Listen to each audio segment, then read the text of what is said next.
In the world. Oh.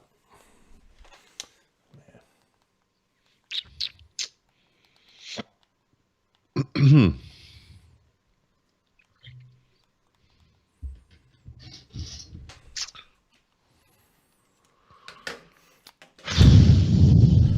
I have 7 trillion. Where's my mouse?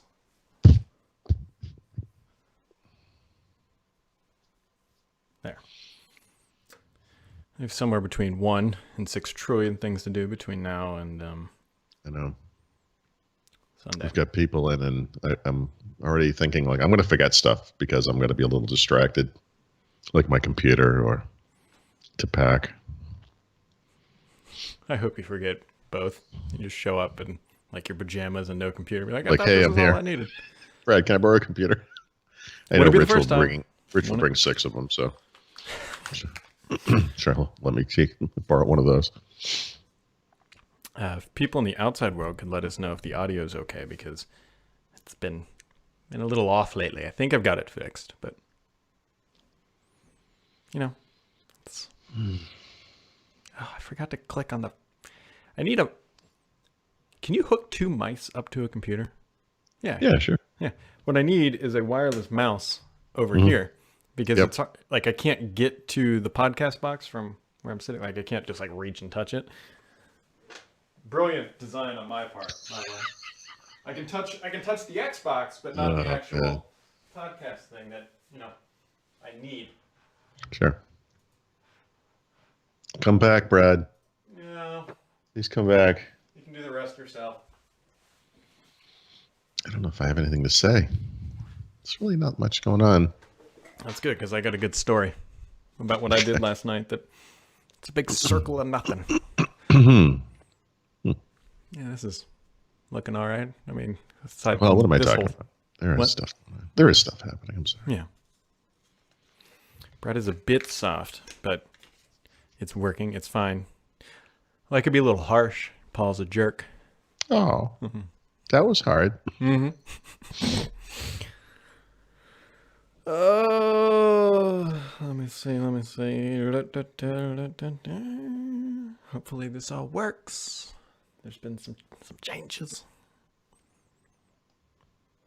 I have a lot of energy, at least it appears that way, but I am like gonna just fall over and go to sleep. Yeah, no, it's I'm gonna be messed. I mean, between the World Series now and going to Ignite, staying out late this weekend. Like, no, it's just I'm gonna be exhausted. Yeah, I mean, how many innings did you pitch in the World Series again? Wow. 8 1/4, 8 1/3. Yes. All right, you ready? Yeah, sure.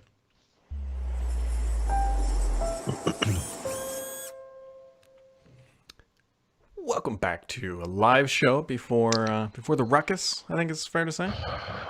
Before the stupidity begins. Yeah. It'll be fun. There's a lot going on. We're headed to Ignite. There's some news to talk about. There's some Brad screw-ups, unscrew-ups, maybe fixings going on. But before we do all that, today's episode, guys, is brought to you by Smart Deploy. With Smart Deploy, you can deploy images, applications, and scripts over your existing network or the cloud. Claim your free Smart Deploy licenses worth over $700 at smartdeploy.com/therot. Yeah. That was like a little silent video. Yeah. Oh, you can't hear the audio. The audio show hopefully good. played. Okay. I hope so. There's the plumbing isn't set up for yes, that's audio back. But anyways, you can check out our friends at smartdeploy.com/therot for a tree offer. We are on top of that today. On top of it. So, Paul, I'm going to share a story that mostly involves me. Okay. Wasting a lot of time. Hopefully. Spit it out. Right. But spit it out. So, Paul, you're the only thing that stands between me and lunch, so drag this out as long as you can. Oh, I hope you settle down, folks. This is going to be a marathon show. In the beginning. So, Paul, you remember, like, maybe it was Monday? I don't know. I was complaining about how my computer was just, like, randomly kind of shutting down or restarting, and I thought it was the .NET update or an update that I installed.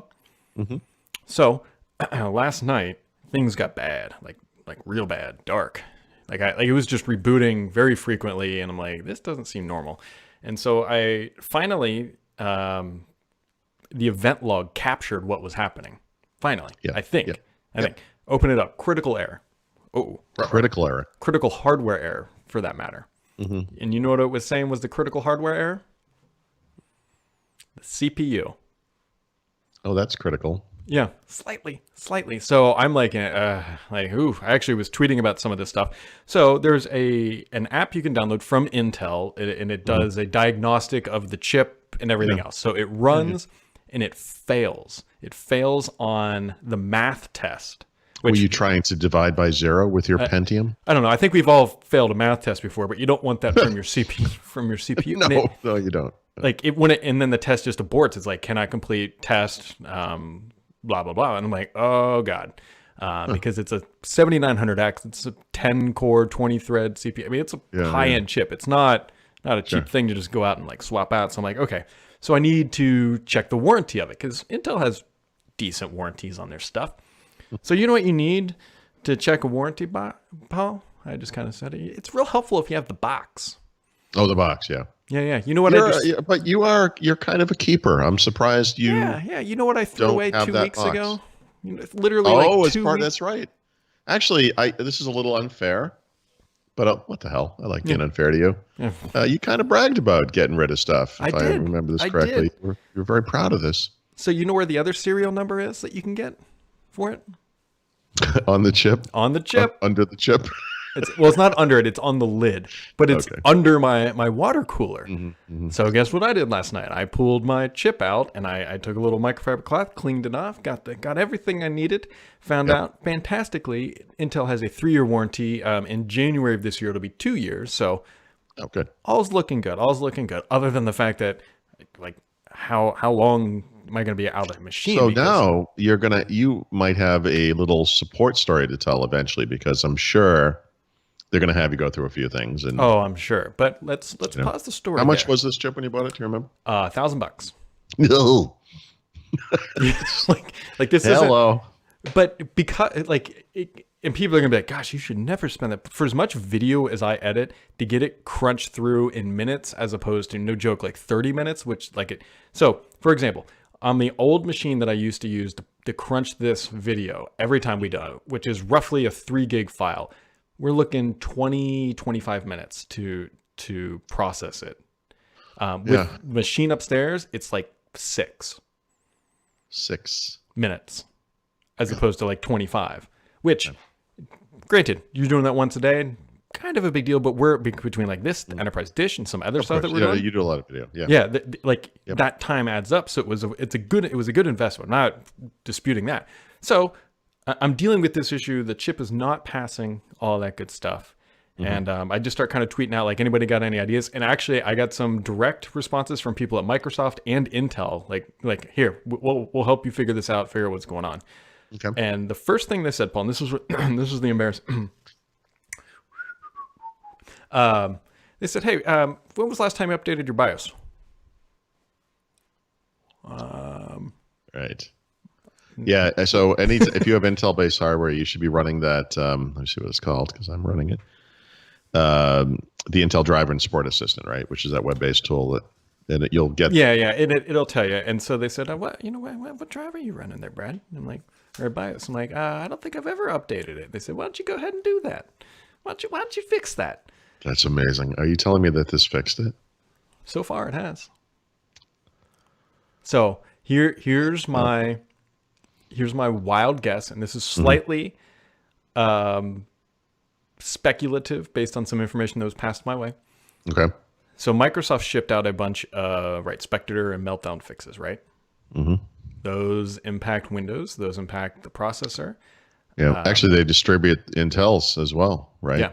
Through Windows Update. So my guess, provided it's fixed, let me put it this way: I haven't had any issues this morning, and I probably would have had them by now.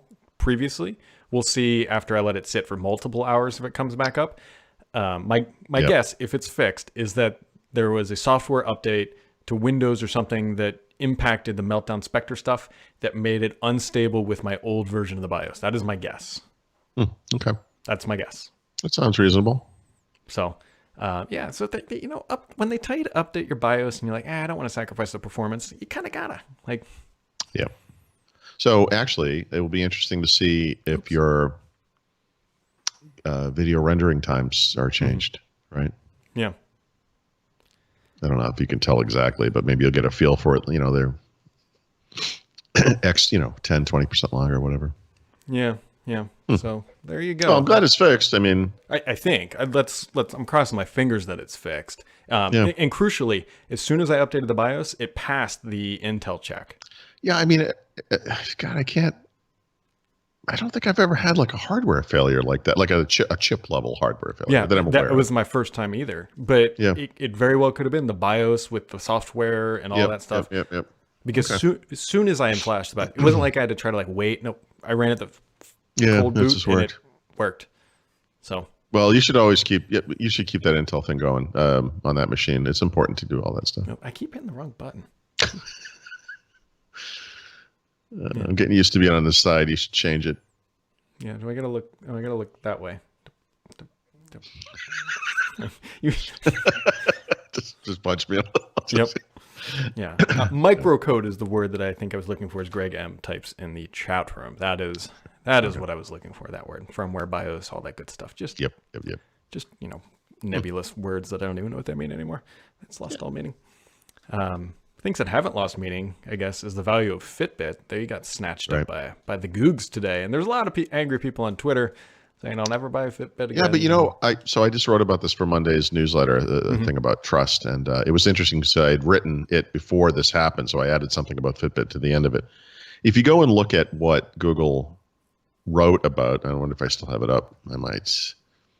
Yeah, this paragraph should be of interest to people, and let me just blow away everything about, that you'll see on Monday. I'll just say it all now, but trust is one of those things. It's like, you can lose it instantly, but to build up trust, it takes a long time. So, Google talks a lot about trust. They talk a lot about protecting your privacy. They talk a lot about giving you the controls you need. And it's like, do these people have any idea how they're perceived out in the world? Like, it seems clueless to me, but anyway, Um, where is this exact line? It says, similar to our other products with wearables, we will be transparent about the data we collect and why. We will never sell personal information to anyone. Fitbit health and wellness data will not be used by Google, or I'm sorry, will not be used for Google ads. And we will give Fitbit users the choice to review, move, or delete their data. So those are the right words, you know.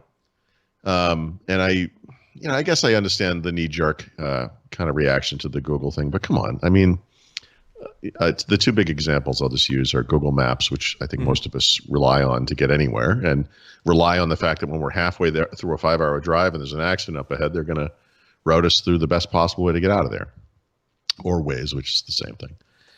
And I use and rely on Google Photos, right? And those are in some ways my most important personal data, right? The memories. I mean, now I also save photos to OneDrive and I have them on a NAS and so forth. But I mean, I don't know. I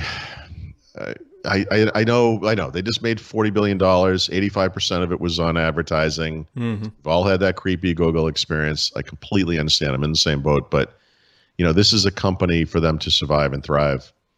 They're going to have to figure this out. There's antitrust regulators coming down on them. The public has finally stopped turning the other cheek on privacy. You know, we're going to have to see if this company can, you know, kind of make it without, you know, sticking an alien probe inside all of us every night while we're sleeping. So, you know, we'll see. I mean, I just say they're saying the right words. Now they have to follow it up with the actions as well. Yeah, we will see. It's one of those things, though. I feel like we hear this a lot. Like right when a company gets bought, then over time it just kind of erodes, and then it just gets subsumed. And that's right. And actually, you know, look, you know, Fitbit financially, I don't think has been doing fantastic. Their wearables market has always been strong, but wearables are kind of making way for smartwatches, right? And by smartwatches, I really mean Apple Watch. So this is what happened with the iPod as we, you know, MP3 players as we went to smartphones. And Fitbit just doesn't have a good position there. However good those smartwatch products may or may not be, I don't have one, but they look fantastic. I mean, they look nice, but I don't know. This is the two turkeys don't make an eagle thing, as we've been saying. Wear OS has not done well. Fitbit is not doing well. So I wish them the best. And I mean, I use a Fitbit. I like it. In fact, I need to charge it.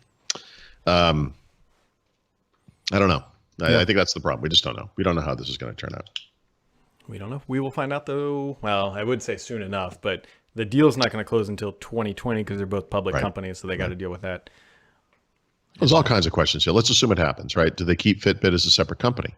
Are they going to work to integrate the Fitbit products into the Made for Google family of products?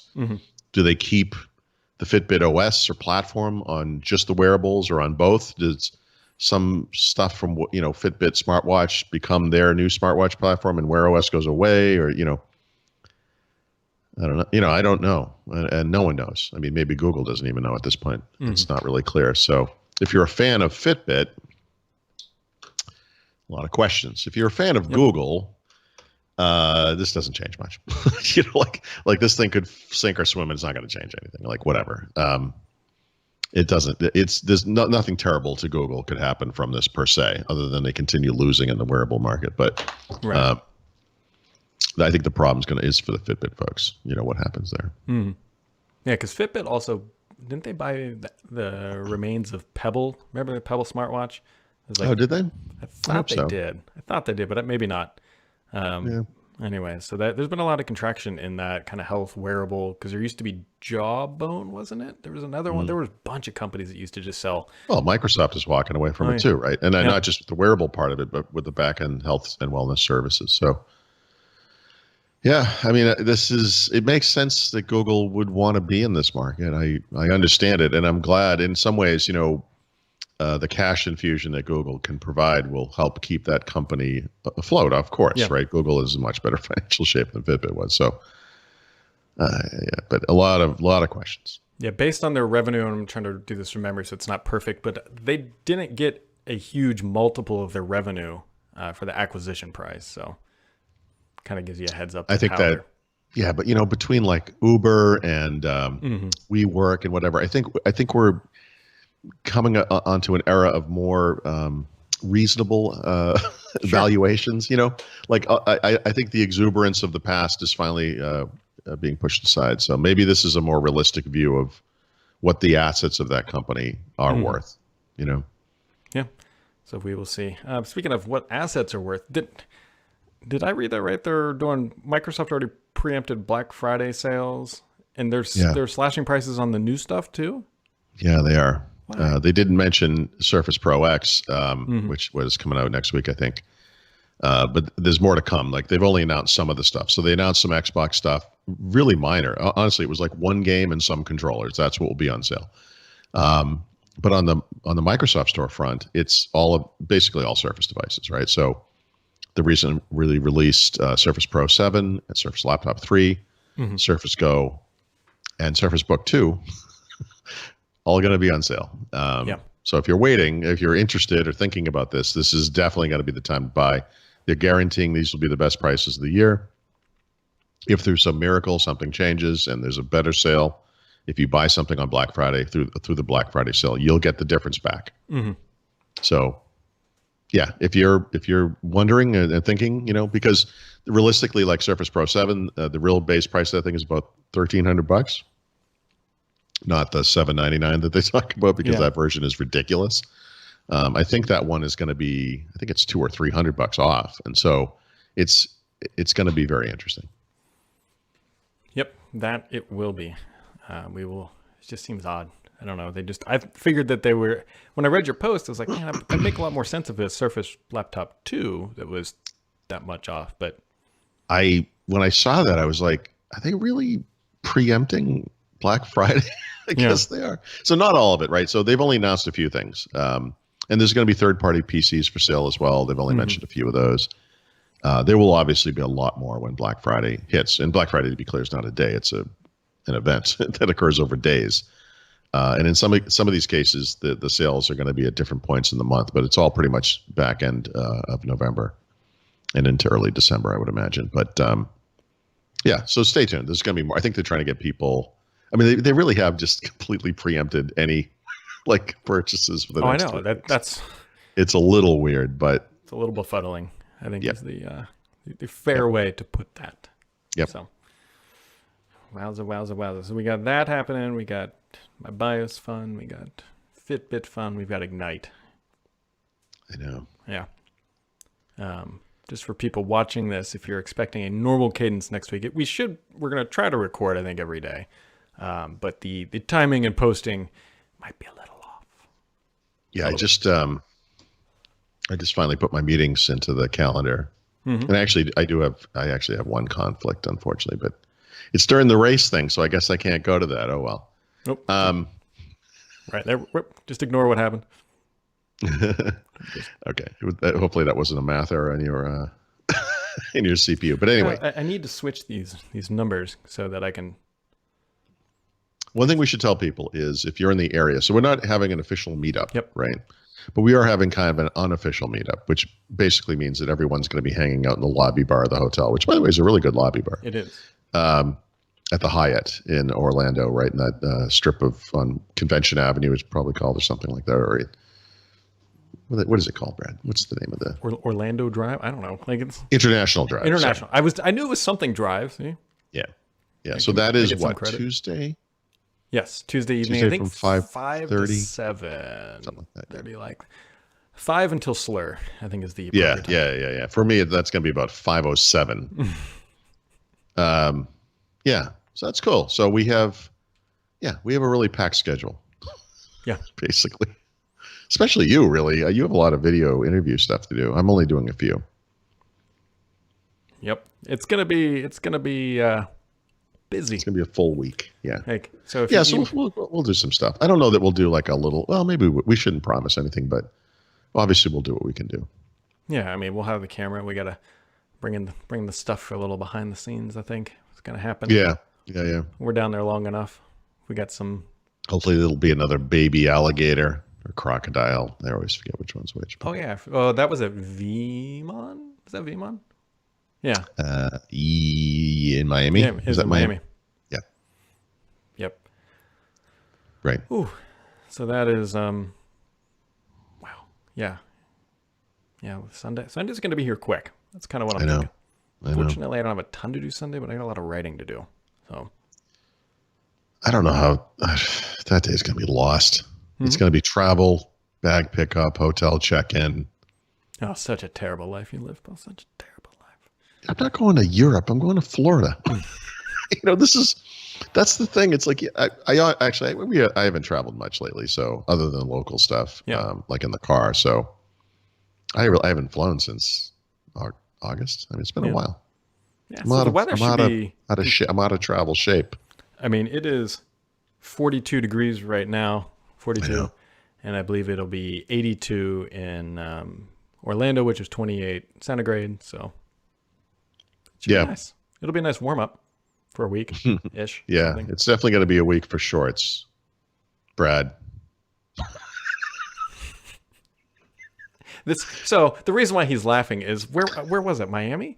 Like I showed up in jeans or like pants and a shirt, and he looks at me and goes, "You always wear shorts." Oh no! It was in New York for the Surface. Oh yeah. Like no, I never. Because that day was like 90 degrees, and I'm like, I am not wearing jeans. It's too hot. So I showed up in shorts. I mean, I'm not an animal. I wore dress shorts. Anyway, I show up and he's wearing jeans. You always wear shorts. No, I always wear jeans. You always wear shorts. Fine. Just we both can't show up in a black dress. That's the only rule. That's the only rule. You got anything else today? No. I'm going to be out for the afternoon. Good. For the aforementioned reasons. So good. Less I have to tolerate your Skype messages that are just always so joyful. Abusive and unwelcome, those messages. Yep. All right, folks. Well, don't forget to go. I screwed that transition up. I was going to say, don't forget to go grab your free licenses at smartdeploy.com/Thurrott. There'll be links down below. You can click the icons, click the links, all that good stuff. And we will be back next week. Like I said, schedule is going to be a little bit crazy, and there's going to be it's just Ignite, and I'm not at home, so it's a little bit wonky. But it should be a good time. It's going to be a lot of news, and we'll catch all of you right back here next time.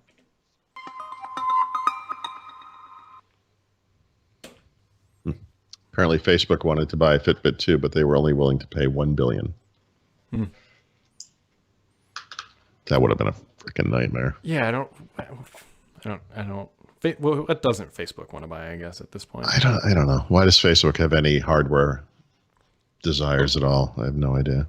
Yeah, these are all good questions. So, all right, later. See ya. Bye.